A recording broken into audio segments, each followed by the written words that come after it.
Welcome to the Full Moon Film Buff, episode 166. We're going to talk about Werewolf, the Devil's Hound from 2007. I rented this from Scarecrow Video. I had not seen this before. As always, we start with the prominent crew and cast. You can find links to a more complete credit list in the show notes. This film was written and directed by Gregory C. Parker and Christian Pindar, with special effects makeup artist being Keith R. Palmer. This is the only film Gregory Parker directed. He also wrote It and Banshee.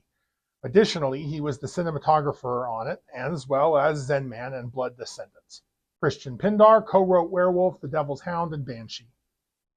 Keith Palmer did the makeup for this crew's movies, but had a broader career as well, including the films Limitless and Lincoln, live TV musicals The Sound of Music Live and Peter Pan Live, and TV show Royal Pains, The Tick, and The Deuce. The cast includes Michael Dion as Kevin Madden, Tamara Malowitz as Char Madden, Phil Govan as Phil Madden, Christy O'Connor as Christine Hofferman, billed as Christy Kianci, Adam Lowenbaum as Michael Madden, Michael Rann as Steve Von Bunsen, Kirsten Babich as Crystal Smith, Greg Nutcher as Carl Hofferman, Kevin Shea as Don Hofferman, Jennifer Marcella as Elizabeth Madden, and Lance Hallowell as Quan, billed as Lance Attrick Hallowell.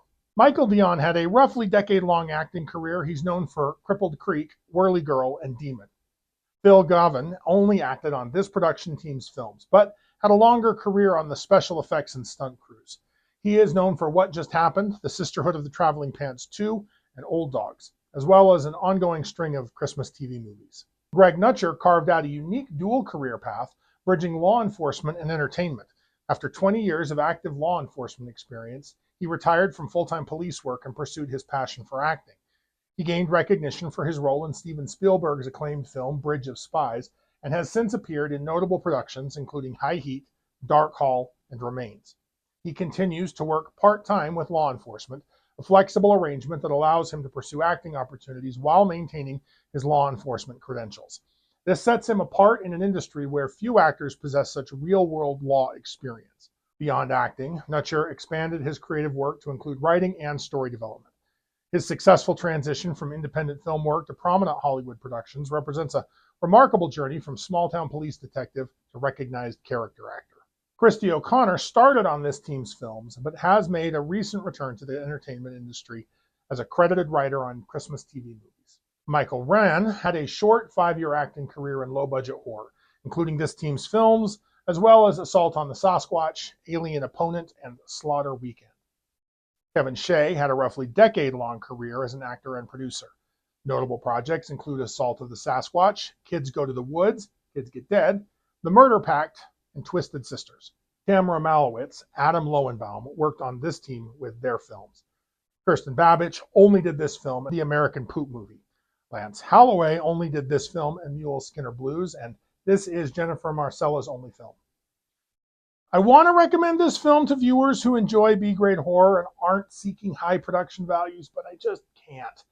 This direct-to-video werewolf film suffers from a scattered approach, attempting to blend horror and comedy, but ultimately failing at both. The movie finds its strongest footing in the pure horror moments, featuring some genuinely impressive shots and compelling action sequences with some striking visual aesthetics, but unfortunately, these great individual moments are poorly connected, resulting in a lack of narrative flow. If you decide to seek this out, adjust your expectations accordingly. This is bargain bin horror that shows ambition, but falls short of its goals. So let's cover the synopsis. A werewolf attacks a mansion in Germany. The beast is tranquilized and packed into a crate. That crate was headed for China, but it mistakenly ends up in a pyrotechnics factory somewhere in the New Jersey region based on the accents. Now in America, and no longer tranquilized, the beast bursts out. While on night guard duty, employee Kevin gets scratched by her while she hides under his car. He's lucky. A white werewolf kills another employee leaving for a vacation. A fire marshal conducting a late-night investigation and petty thievery is the next victim. Kevin's dad owns the pyrotechnic company. Kevin has a beautiful wife, Char, whom he works with. That night, he starts having violent dreams. The next morning, his appetite is bottomless and his senses are enhanced. He no longer needs glasses and his wound has fully healed. That night, under a full moon, his new senses lead him to a beautiful young woman. He observes her kill a homeless man with fascination in his now golden eyes. She is the white werewolf. The young lady is Christine Hofferman. She calls her family back in Germany, who immediately start trying to track her down.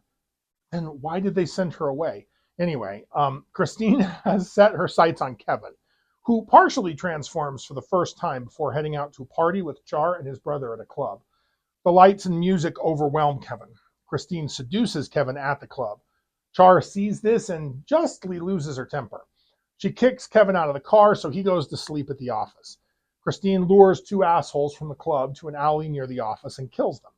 Meanwhile, Kevin finally wolfs out and kills 3 men vandalizing the warehouse. At the office, Kevin's family is prepping for a demonstration.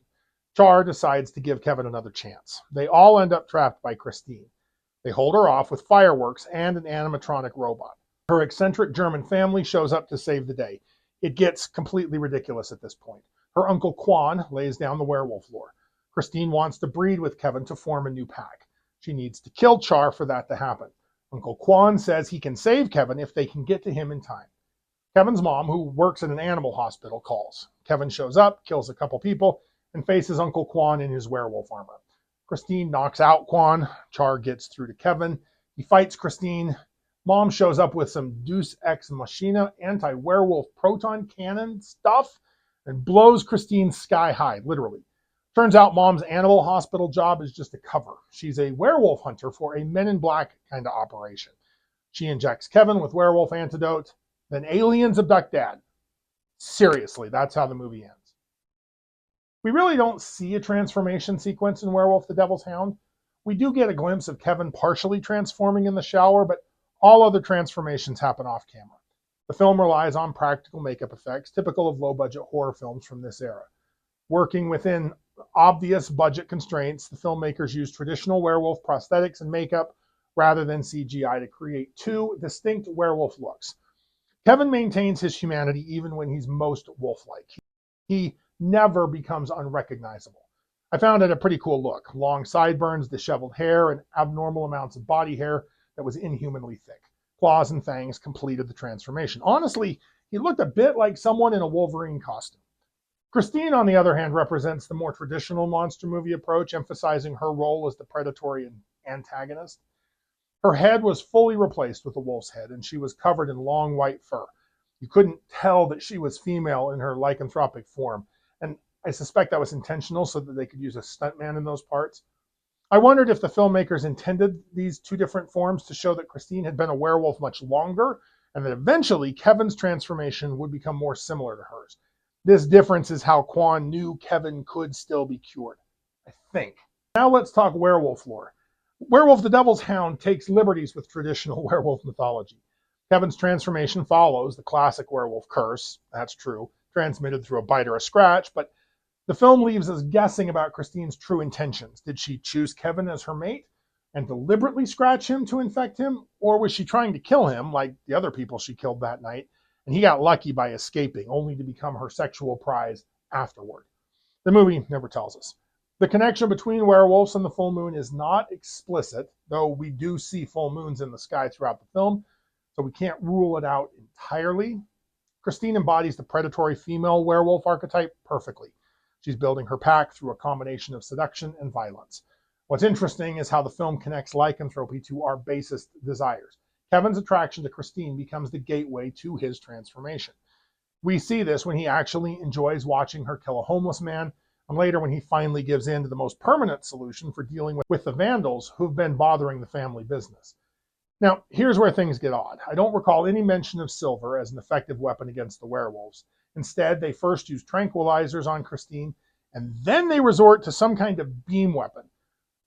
The beam weapon is honestly the strangest part of the whole film.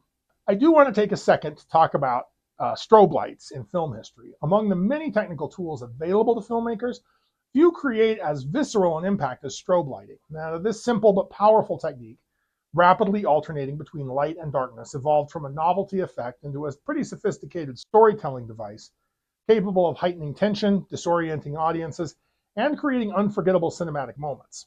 Even low-budget productions like Werewolf the Devil's Hound demonstrate how effective strobe lighting can be employed, when it's used creatively during transformation sequences and fights. Strobe effects in cinema have roots that stretch back to the medium's earliest days. Though the technique didn't become widely adopted until filmmakers began experimenting with more dynamic visual storytelling, the strobe effect found its home in horror and thriller films, where the disorienting properties were a great advantage. The technique works by exploiting the persistence of vision. When light flashes rapidly on and off with longer dark gaps, it creates a stuttering, dreamlike effect that can be deeply unsettling. The infamous Pokemon incident of 1997, when rapid red and blue flashes caused seizures in hundreds of viewers, changed how the entertainment industry approached strobe effects, leading to seizure warnings and more careful consideration of flash frequencies. This highlighted something filmmakers had intuited for decades.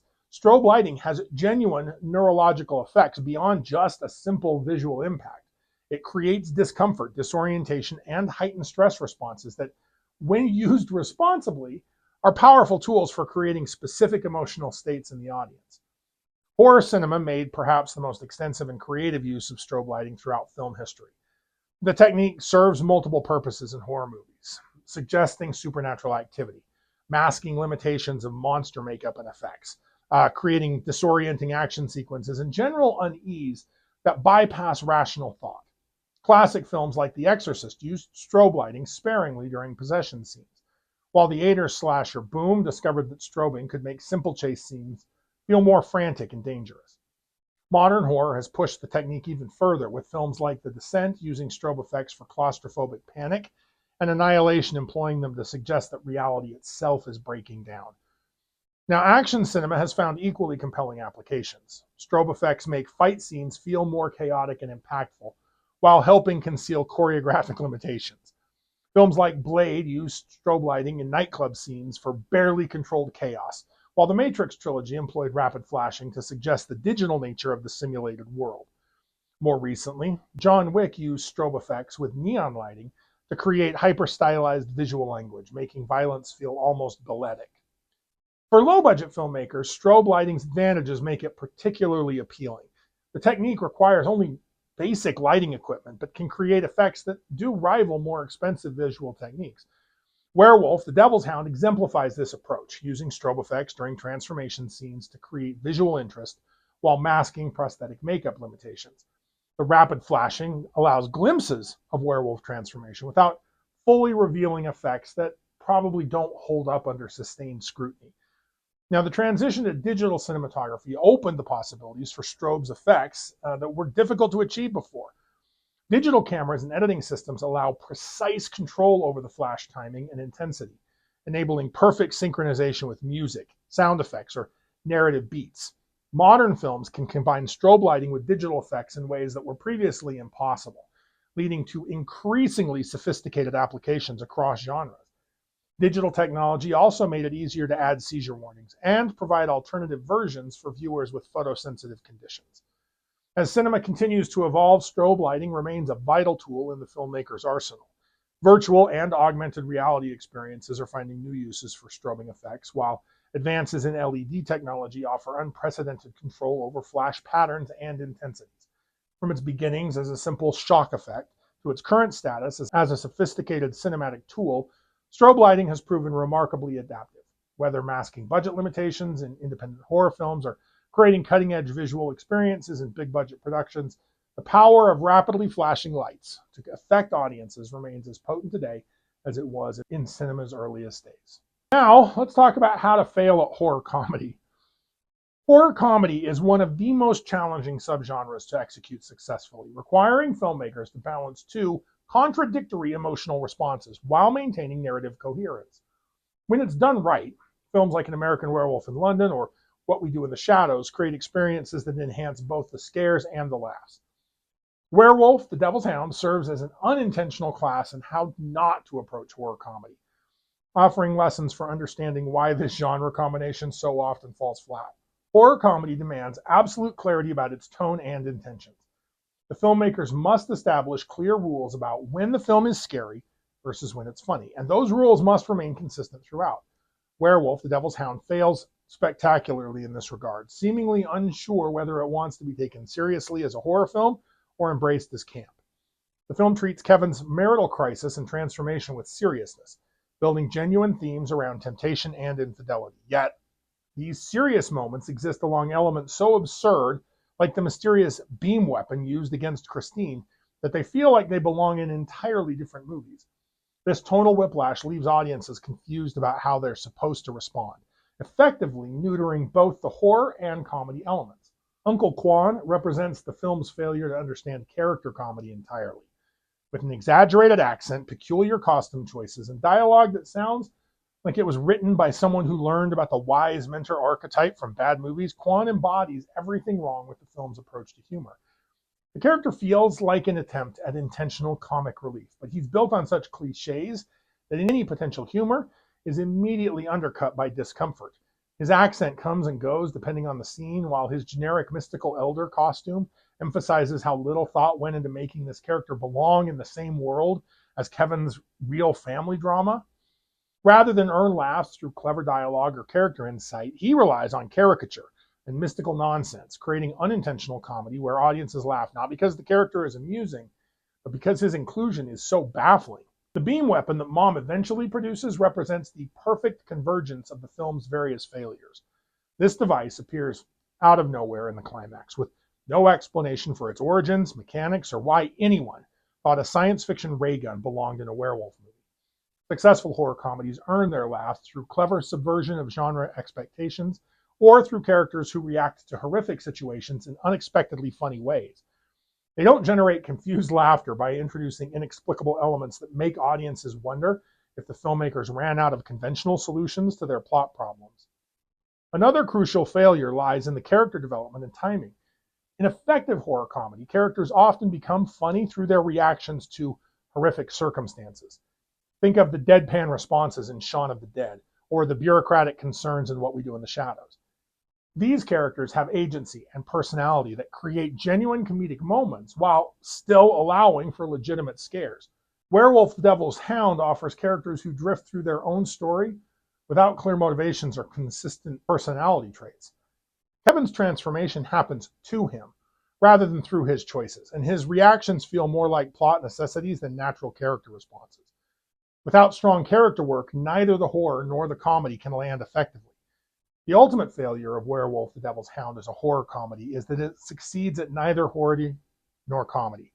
The scares don't work because the elements meant to be frightening generate laughs instead.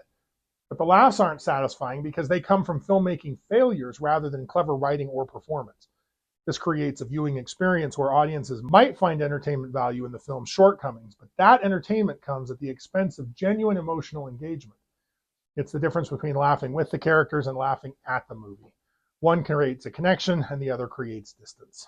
Instead, imagine if Werewolf the Devil's Hound had embraced its limitations and leaned into the intentional comedy. The marital infidelity metaphor could have become genuinely funny through hijinks as Kevin tries to hide his werewolf symptoms from his wife, as if he were hiding an affair, or through Christine's predatory behavior being played as over-the-top seduction. There could have been a comedic moment as Char is glad to find out that Kevin is just a werewolf and not cheating on her. Instead, the film serves as a cautionary tale about the importance of knowing what kind of movie you're making and committing fully to that vision. In the end, the film teaches us that failing at horror comedy isn't about having a low budget or limited experience. It's about lacking the clear vision and intentionality that both horror and comedy require to work effectively. The film's legacy lies not in its success, but in the valuable lessons that its failures provide for understanding this most challenging of genre combinations. So, if you like lycanthropes, like, share, and subscribe. Contribute your thoughts and additional observations in the comments below. Let me know what I missed or what you noticed. Next, I plan on discussing Werewolf in Bangkok from 2005. Keep your eye on the moon, a silver bullet in the chamber, and we'll see you back next episode.